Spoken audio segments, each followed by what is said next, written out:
Special cycle Ganesha మన వాళ్ళు ఇక్కడ వాళ్ళు తెలుగుదేశం పార్టీ ఇక్కడ నేను గెలిస్తే సైకిల్ గణేష అని పెడతానన్నారు.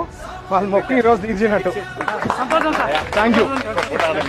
నాగోజీ, రమేష్ గారు, ఇక్కడ వాళ్ళు మాధవ్ గారు, మల్లి గారు, హరి, అభిలాష్ అందరు కలిసి ఈ రోజు ఇక్కడ సైకిల్ గణేష పెట్టారు. మెయిన్ మరీ చెప్తున్నా, మన తెలుగుదేశం పార్టీ రావడం స్టేట్ లో ఇక్కడ నేను గెలిచడంతో ఇక్కడ సైకిల్ గణేష పెట్టారు. This is the unique thing. Thank you. Thank you.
మధుర కీర్తనో హృదయ వేదన